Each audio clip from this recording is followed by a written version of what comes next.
Mola subhanahu wa ta'ala wanavyotuzungumzia ulama, ametupitisha sisi wanadamu katika marahil, wakati alipotuambia waqad khalaqnakum atwara, tumewaumba nyinyi kwa kupita generation after generation, jil baada jil, marhalatin baada marhala, stage baada ya stage nyingine, marhala baada ya marhala mengine. Na katika kila marhala pana stage kadhaa ambazo sisi tumezipitia.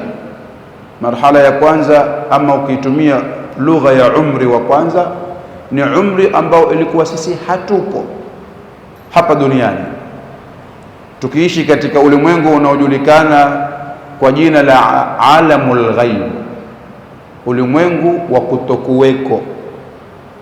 Hili hakuna anayeweza kulipinga, ya kwamba sisi tumepitia katika kipindi hiko cha kutokuweko.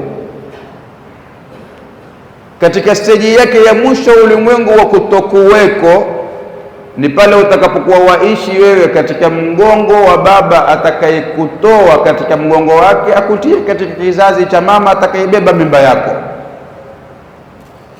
Hiyo ni katika jumla ya alamul ghaib, ulimwengu wa kutokuweko. Na ulimwengu hono hakuna anayetambua, wala hakuna taklif, hakuna kuandikiwa thawabu, wala hakuna kuandikiwa dhambi, wala hakuna anayetambua na anayejua yapi aliyapitia. Hakuna mtu anayejua kwamba mamangu siku moja katika tumbo mimi nilipokuwa naishi alikunywa sumu, ile sumu haikuniathiri mimi, ama aliumwa na kichwa akanywa dawa, ile dawa mimi hakuna anayekumbuka. Wala huwezi kumbuka mimi nilipokuwa naishi katika mgongo wa baba alionibeba nilikuwa katika hali hii, lakini ni hali ambayo huwezi ukaipinga. Kwa hivyo ni ulimwengu hono tumeupitia, ambao Mwenyezi Mungu atuambia katika Qur'ani kuuthibitisha ulimwengu hono, hal ata ala al-insani hinun min ad-dahri lam yakun shay'an madhkura. Aliyeeleza na anayekumbuka na anayejua ulimwengu hono kulifanyika yapi na watu walikuwa namna gani, ni mtu mmoja peke yake aliyechaguliwa na Mungu katika viumbe wote, akafanywa yeye ndiye kiumbe bora, naye ni Sayyidina Muhammad sallallahu alayhi wa alihi wa sahbihi wasallam.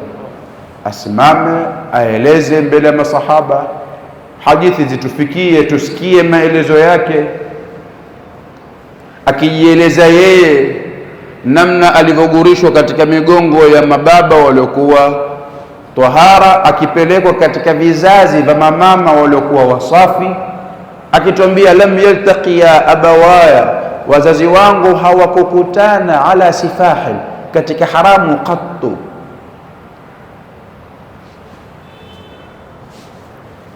Ulama wa sira wakituthibitishia ya kuwa miongoni mwa mababu waliombeba alisikiwa mmojawapo katika mgongo wake sauti ya nuru ya Bwana Mtume Muhammad. Rudi katika vitabu usome, utaelewa haya. Wengine walionekana katika nyuso zao mmemetuko wa kiumbe waliombeba katika mgongo wao. Anaeleza kwamba tulitolewa sisi sote tukakusanywa katika uwanja wa Naaman, uwanja wa Arafat, tukashuhudishwa na Mungu subhanahu. Haya yote anayoeleza ni Bwana Mtume Muhammad peke yake ndiye aliyeweza kujieleza na kujua yapi watu waliyapitia. Lakini ni ulimwengu hunu tuliopita. Mkomo wa ulimwengu hunu ama wa umri hunu ni pale mama atakapokuzaa. Mwenyezi Mungu asema thumma sabila yassara, kisha humsahilishia njia yule kijana ama kiumbe aliyeishi katika ulimwengu hono wa kwanza, ulimwengu wa kutokuweko, akamsahilishia njia akaja katika ulimwengu hunu ambao wajulikana kwa alamu shahada, ulimwengu wa kuweko. Tuliopita ni ulimwengu wa kutokuweko, tulikuwa hatuko, ndio maana yake. Lakini tumeuishi ulimwengu hono, tumeletwa katika ulimwengu wa kupatikana, tuko. Na katika ulimwengu huu pana marahili ambayo tuyapitia sisi katika maisha yetu.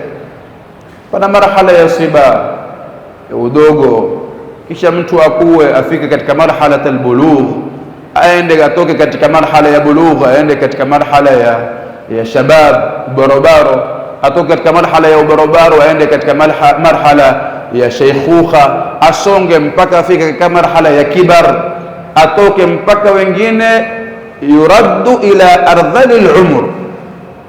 Mtu ikawa tena hajitambui, hajielewi, umri ambao wa mwisho, stage ya mwisho katika umri huu wa pili, ulimwengu wa shahada, ulimwengu wa kupatikana.